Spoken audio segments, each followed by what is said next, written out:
A bee or not a bee? That is the question. All insects play a role in our survival on Earth. However, bees pollinate 1/3 of all the crops we grow, so we have a special relationship with these furry little creatures. And in order to help protect them, we need to be able to identify them. With all the different bugs flying around, how can you tell the difference between a bee, wasp, or a fly?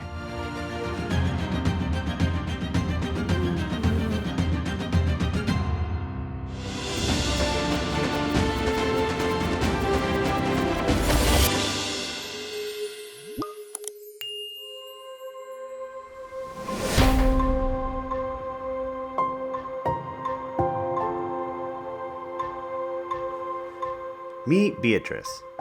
She is a Western honeybee, also known as a European honeybee. She is what most people think of when they think about bees. But bees are extremely diverse. With over 20,000 different species around the world, they come in all different shapes, sizes, and colors. When you add in 100,000 wasp species and 150,000 fly species, determining which bug is which can be a challenge. However, there are a few ways to tell them apart. Bees are the vegetarian descendants of ancient wasps. They will drink nectar and eat pollen for protein, so you will find Beatrice and her fellow bees on flowers looking for food. Adult wasps will drink nectar, playing a role in pollination. However, their young, the larvae, are mainly carnivores. Wasps will spend a lot of their time hunting and scavenging in order to bring food back to the nest. Some wasps will paralyze their prey whole for their larvae to consume once they hatch.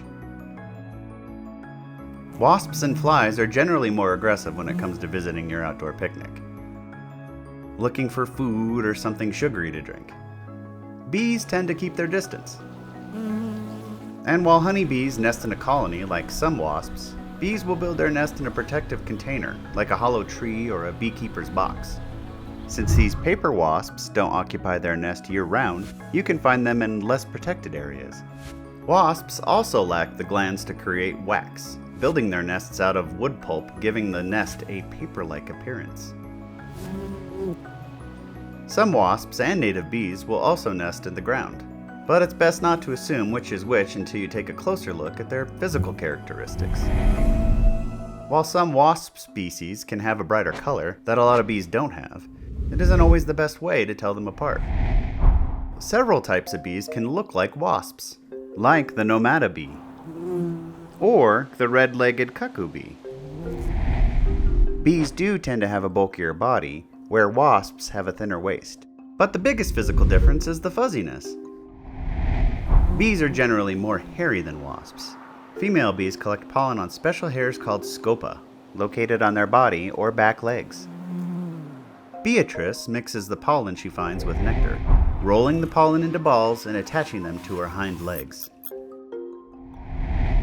These pollen baskets allow Beatrice to carry the protein-rich pollen back to the nest in order to feed the colony's young. Seeing these colorful packages on a flying insect is a good indicator that it is a female bee. Being as that may, there are always exceptions to the rule. Some male bees can have long hair, but they don't have a need to collect pollen, and in many cases can appear hairless. In addition, there are parasitic bees that lay eggs in the nests of other bees, so they also lack long hairs on their body. And when it comes to size, bumblebees are larger than wasps and easy to identify. But some bees are small and they can be confused for flies or other insects.